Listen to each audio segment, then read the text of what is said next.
शलाकया चक्षुरुन्मिलितं येन तस्मै श्रीगुरुवे नमः। नमो विष्णुपादाय कृष्णपृष्ठाय भूतले श्रीमते भक्तिवेदांत स्वामिनिति नामिने। नमस्ते सरस्वते देवे गौरवाणी प्रचारिणे निर्विशेष शून्यवादी पाश्चात्य देश तारिणे। जय हो श्री कृष्ण चैतन्य प्रभु नित्यानंदा श्री अद्वैत गदाधर शिवासादि गौर भक्त वृंदा।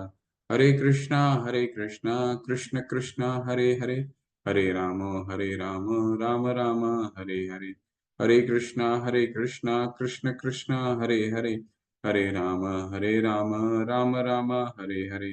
हरे कृष्णा कृष्ण कृष्ण हरे हरे, हरे राम राम राम हरे हरे। हरे कृष्णा। आप सभी का चौथे अध्याय में आज स्वागत है।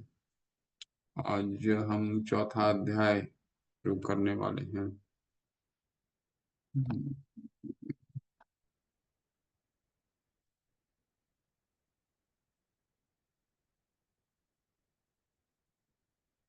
हरे कृष्णा कृष्ण कृष्ण हरे हरे, हरे राम राम राम हरे। हरे कृष्णा कृष्ण कृष्ण हरे हरे, हरे राम।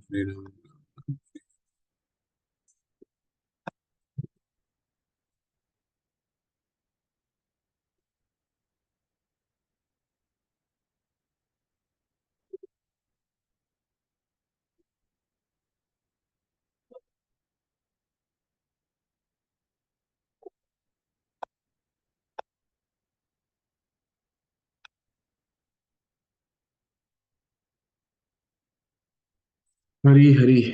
चलिए शुरू करते हैं चौथा अध्याय। एक दो तीन अध्याय समाप्त हो गए हैं और कर्म योग कल समाप्त हुआ है, आज ज्ञान योग। तो जैसे ही मैं आपको क्या समझाया था, योग का क्या मतलब होता है। योग का मतलब होता है जोड़। तो कर्म योग का क्या मतलब होता है, जो भी कर्म भगवान से जोड़ा जाए, भगवान वो उसे कर्म योग कहा जाता है। जो भी ज्ञान भगवान से जोड़ा जाए वो ज्ञान योग कहलाता है।